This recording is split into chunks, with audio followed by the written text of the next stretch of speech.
জলপ্লাবন শেষ হয়েছে, নোহ শুকনো পৃথিবীতে পদার্পণ করেছে।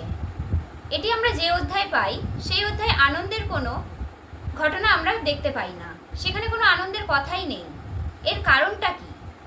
এসো বন্ধুরা, মসির পঞ্চপুস্তকে প্রভু যিশু এই শিরোনামের দ্বাদশ পর্যায়ে আমরা এসে উপস্থিত হয়েছি।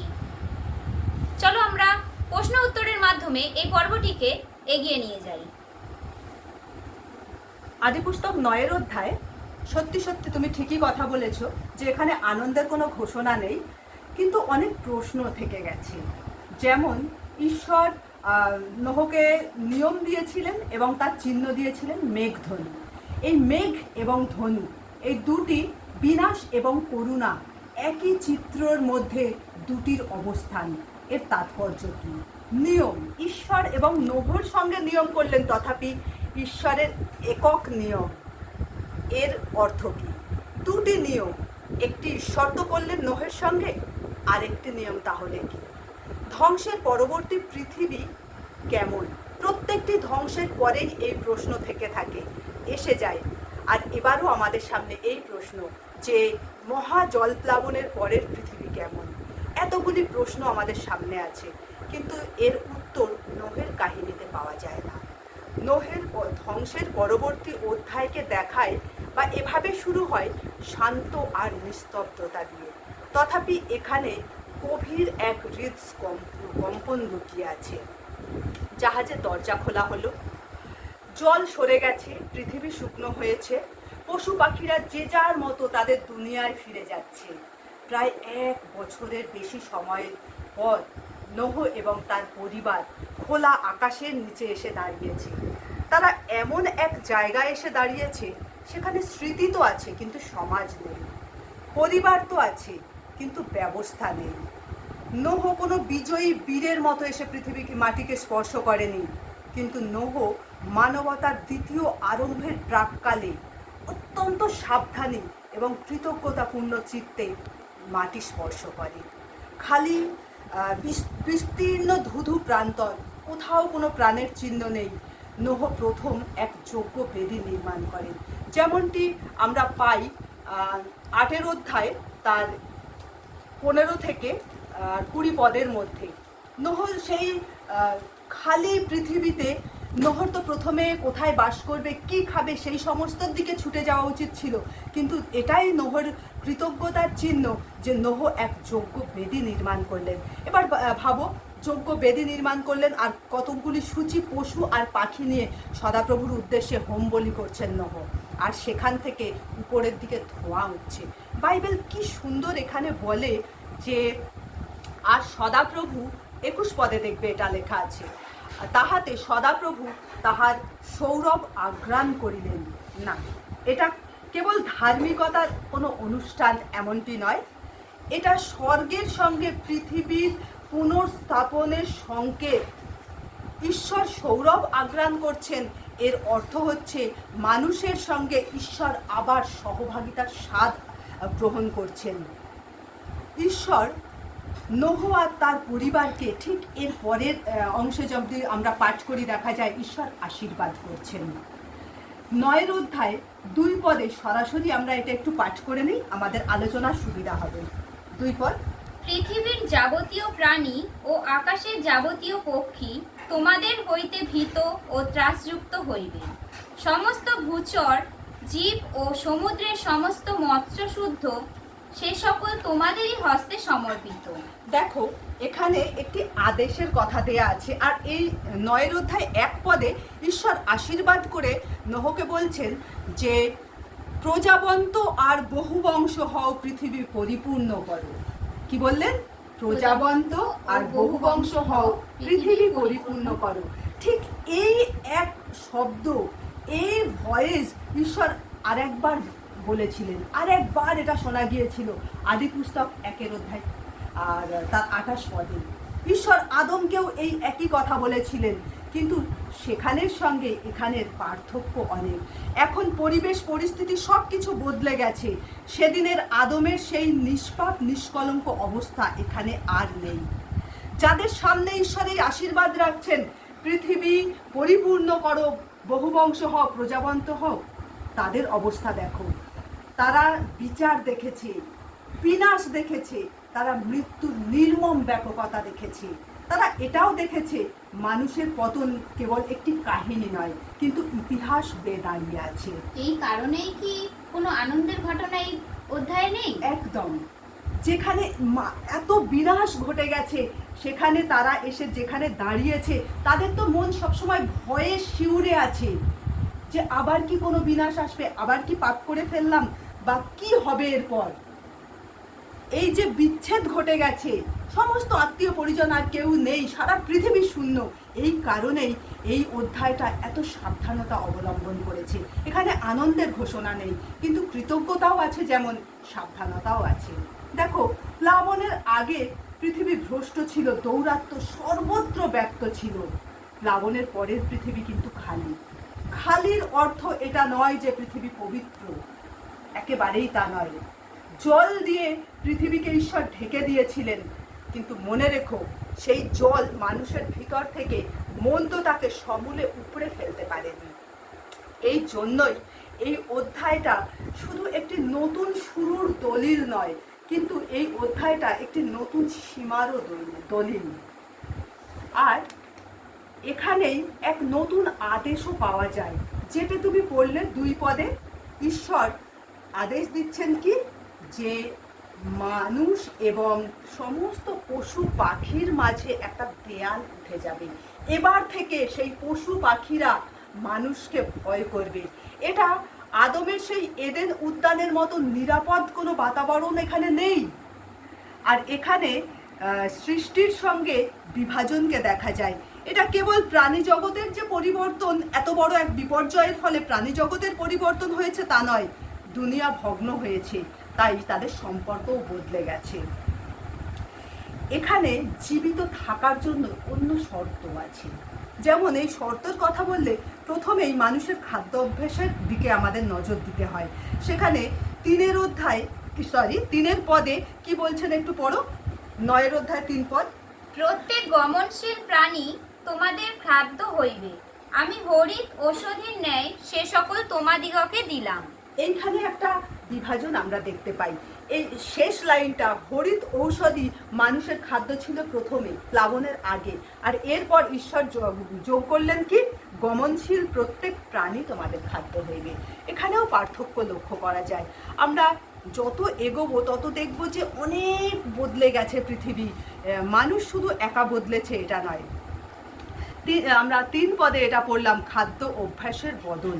আর এই পদগুলি আমাদেরকে সচেতন করে যে আগামী কঠিন হতে চলেছে। বিনাশের পরে কিন্তু মানুষ মানুষই থেকে যায়। এই অধ্যায়টিতে যেন লুকানো এক যন্ত্রণা, ঈশ্বরের লুকানো এক যন্ত্রণাকে খুঁজে পাওয়া যায়।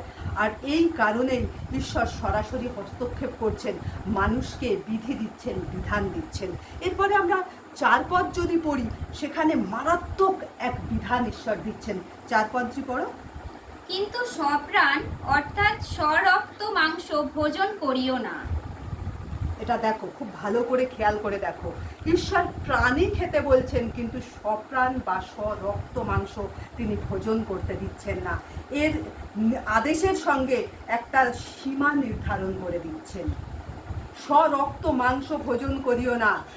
এখানে ঈশ্বর কোনো ভোজন পানের বিধিনিষেধ দিচ্ছে না, বাইবেল তা আমাদের দেখায় না, বরং বাইবেল এটা নিশ্চিত করে যে জীবন কেবল উপভোগ আর স্বেচ্ছাচারিতার বিষয় নয়। মানুষ শক্তিশালী হতে পারে, মানুষ নিজের ইচ্ছা ব্যক্ত করতে পারে, মানুষকে অধিকার দেয়া হয়েছে, তাই বলে মানুষকে সর্বাধিকারী করা হয়নি। মানুষকে জবাবদিহির আন্ডারে রাখা হয়েছে, মানুষকে জবাবদিহি করতে হবে। রক্তের এই যে গুরুত্ব, এটা পুরো বাইবেল জুড়ে আমরা দেখতে পাই। পুরো বাইবেলের এই রক্তের গুরুত্ব এবং রক্তই চিহ্ন উদ্ধারের, এটা আমরা গোটা বাইবেল জুড়ে দেখতে পাই। আরও একটি বিষয় আমরা দেখতে পাই, সেটা কি, রক্ত হিংসার সাক্ষীও হতে পারে, আবার রক্ত প্রায়শ্চিত্তের প্রতীকও হতে পারে। বুঝলে আমি কি বললাম? রক্ত হিংসার সাক্ষী, এর অর্থ হচ্ছে, আজকের দিনে তাকাও, আমাদের কত সামান্য লোভ লালসা চরিতার্থ করার জন্য আমরা একজন মানুষ আর একজনকে মানুষের রক্তপাত করতে দ্বিধা করি না। আবার কালভেরি ক্রুশের দিকে তাকাও, এক নিষ্পাপ নিষ্কলঙ্ক মেষ শাবক তিনি আমাদের জন্য বলিকৃত হয়ে ফোঁটায় ফোঁটায় রক্ত ঝরিয়ে দিয়েছেন, আমাদের জন্য প্রায়শ্চিত্ত করছেন। রক্ত দুটোই ব্যক্ত করে, হিংসা এবং প্রায়শ্চিত্ত। এরপর যদি আমরা 5 আর 6 পদে আসি, সেখানে আমি তোমাকে পড়তে বলছি না, কিন্তু আমি খুব ছোট্ট করে একটু বলে দিচ্ছি যে সেখানে ঈশ্বর বলছেন, আর তোমাদের রক্তপাত হইলে আমি তোমাদের প্রাণের পক্ষে তাহার পরিশোধ লইব। ভাবো, ঈশ্বর কি পৃথিবীকে ধ্বংস করলেন কেন? দৌরাত্ম্যর জন্য, ভ্রষ্টতার জন্য, ছলনার জন্য, সর্বপ্রকার পাপের জন্য। সেই মানুষকে তিনি বলছেন যে তোমাদের রক্তপাত হলে আমি তোমাদের পরিশোধ, যে রক্তপাত করবে তার কাছে পরিশোধ দেব। মানে মানুষকে তিনি আগেও যতটা মূল্য দিয়েছেন, আজও সেই মানুষ তার কাছে ততটাই মূল্যবান। তাই ঈশ্বর সরাসরি হস্তক্ষেপ করছেন যে ঈশ্বর প্রতিশোধ নেবেন, প্রতিফল দেবেন। পরের পদটা 6 পদ, এখানে আরেকটু বলি, আর যদি পশুও মানুষের হিংসা করে, ঈশ্বর তারও প্রতিফল দেবেন। কিন্তু এখানে একটি কথা মনে রাখা আমাদের প্রয়োজন, যে মানুষের হত্যা হলে ঈশ্বর প্রতিফল দেবেন। এর কারণ এটা নয় যে মানুষ অত্যন্ত বুদ্ধিমান, মানুষ শক্তিশালী, মানুষ সর্বকিছু করতে পারে, একেবারেই এর অর্থ এটা নয়। কিন্তু এর অর্থ একেবারে তার পরের পদে দেয়া হয়েছে। এর কারণ হচ্ছে 6 পদের শেষের দিকে আছে, ঈশ্বর আপন প্রতিমূর্তিতে আর সাদৃশ্যে মানুষকে সৃষ্টি করেছিলেন। অর্থাৎ মানুষকে হত্যা করার অর্থ হলো ঈশ্বরের বিরুদ্ধে সরাসরি হাত তোলা, সরাসরি ঈশ্বরের বিরুদ্ধে বিদ্রোহ ঘোষণা করা। এই জন্য মানুষের মূল্য এত। আর ঈশ্বর এখানে মানুষের প্রাণ রক্ষা করার জন্য স্বর্গীয় হস্তক্ষেপ যে আর একমাত্র কার্যকরী থাকবে না, ঈশ্বর এও নিয়ম দিচ্ছেন। এবার থেকে মানবীয় ব্যবস্থা তিনি এখানে দিচ্ছেন। ঠিক ধ্বংসের পরে পরে এগুলো আসছে, মানবীয় ব্যবস্থা। এই নিয়ম কি সবার জন্য ছিল? একদম সবার জন্য।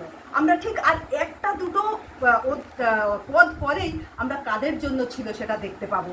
এখানে দেখো, ঈশ্বর বলছেন যে মানুষ কর্তৃক যদি মানুষের হত্যা করা হয়, তাহলে মানুষ কর্তৃকই মানুষের রক্তের প্রতিফল দেয়া যাইবে। এটা আরেকটু পরিষ্কার করার জন্য আমি তোমাকে 6 পদটা পড়তে বলি। যে কেহ মনুষ্যের রক্তপাত করিবে, মনুষ্য কর্তৃক তাহার রক্তপাত করা যাইবে। এইটাই হচ্ছে মানবীয় ব্যবস্থা। ঈশ্বর আর শুধু সরাসরি হস্তক্ষেপ করবেন না, এবার মানুষকে নিজেদের রক্ষা করতে হবে এবং তার বিধানও দিতে হবে। ঈশ্বর এই ব্যবস্থা দিলেন, তথাপি মনে রাখবে, আগের পৃথিবী যা ছিল আজও ধ্বংসপ্রাপ্তের পরে মানুষ ভয় পেয়ে আছে, কিন্তু পরিবর্তন তো কিছু হয়নি। ঈশ্বর ব্যবস্থা দেন, কিন্তু ব্যবস্থার হৃদয় বদলায় না। তুমি যে প্রশ্নটি করেছিলে এই ব্যবস্থা কাদের জন্য, এখানে 8, 9, 10 পদ যদি পড়ো, দেখবে যে সমগ্র পৃথিবীর জন্য ঈশ্বরের এই ব্যবস্থা শুধু নোহ আর তার পরিবারের জন্য ছিল না। ঈশ্বর যে ব্যবস্থা দিলেন, এই ব্যবস্থা মানুষের পক্ষে পালন করা সম্ভব হয়নি। এখানেই ঈশ্বরের মহাকরুণার প্রয়োজন এসে উপস্থিত হয়। আর ঈশ্বর তাই মানুষের সঙ্গে নিয়ম করলেন। কি নিয়ম করলেন? ঈশ্বর নিয়ম করলেন যে জল প্লাবন দ্বারা, এটা 11 পদে পাবে, জল প্লাবন দ্বারা আর তিনি পৃথিবী ধ্বংস করবেন না। আর এর চিহ্ন তিনি একটি দিলেন, সেটি হচ্ছে মেঘের উপর ধনুষ স্থাপন করলেন তিনি। এটি চিহ্ন। আর তার নিয়ম ছিল তিনি জল প্লাবন দ্বারা আর পৃথিবী ধ্বংস করবেন না। এবার আমরা যে প্রশ্নগুলো আমাদের মনে জাগছিল, যে এই ব্যবস্থার অর্থই বা কী, নিয়মের অর্থই বা কী, আর এই চিহ্নের অর্থই বা কী। দেখো, তার আগে আমি একটি কথা তোমাদেরকে বলি যে এই জলপ্লাবন, যে মহাপ্লাবন, যে মহা ধ্বংস ঘটে গেছে, যদি এটা থেকে ঈশ্বর নিশ্চিত হতেন যে মানুষ শিক্ষা গ্রহণ করবে এবং ঈশ্বরের দেখানো পথে চলবে, তাহলে কিন্তু এই নিয়ম অথবা এই চিহ্নের প্রয়োজন হতো না। কিন্তু এই 21 পদে ঈশ্বর খুব পরিষ্কার করে বলছেন যে বাল্যকাল অবধি মানুষের কল্পনা দুষ্ট।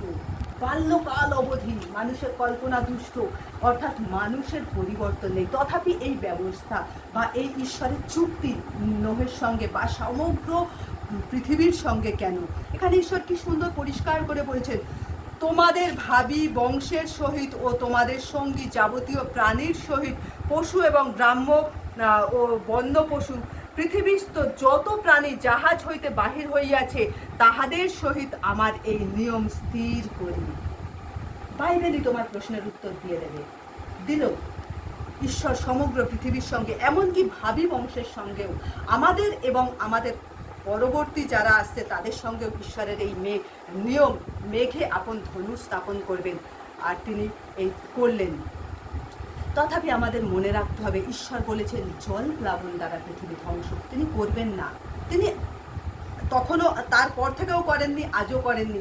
কিন্তু দয়া যত মহৎই হোক না কেন তা পরিষ্কার।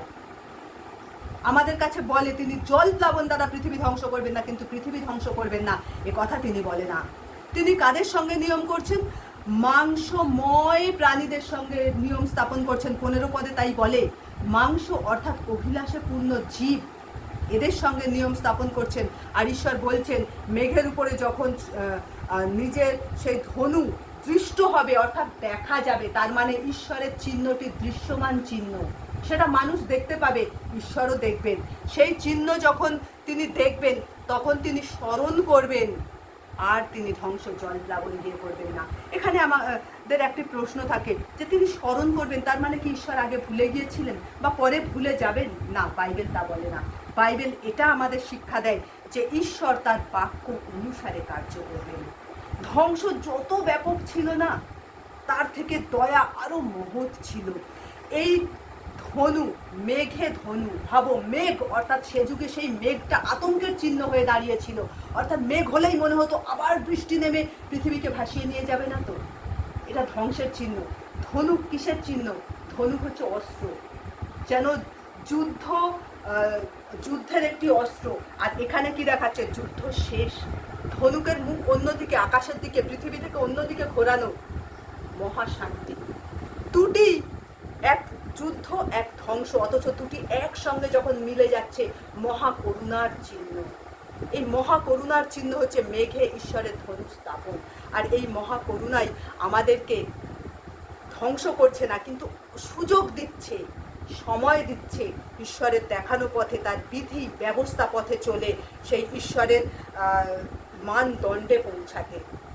এখানে আমি আরেকটি নিয়মের কথা বলেছিলাম, ভালো করে খেয়াল করে দেখো, ঈশ্বরের এই দয়া আমাদের প্রয়োজন ছিল। এখানে দেখো যে চিহ্ন ঈশ্বর দিলেন, সেই চিহ্নের জন্য বা যে নিয়ম ঈশ্বর নোহের সঙ্গে স্থাপন করলেন, একতরফা নিয়ম। নোহকে বা পৃথিবীস্থ মানুষ বা পশু পাখিকে এই নিয়মকে কার্য করার জন্য কিছুই করতে হয় না। এটাই হচ্ছে ঈশ্বরের মহাকরুণা। ঈশ্বর নিজে তার মহাকরুণার গুণে তিনি নিয়ম করলেন, শর্তহীন নিয়ম। এবার এই নিয়মের সঙ্গে আরেকটি নিয়মের মিল আমরা খুঁজে পাই। নূতন নিয়ম, তার লিখিত সুসমাচার তার 22 অধ্যায় 20 পদ দিয়ে একটু পড়ো।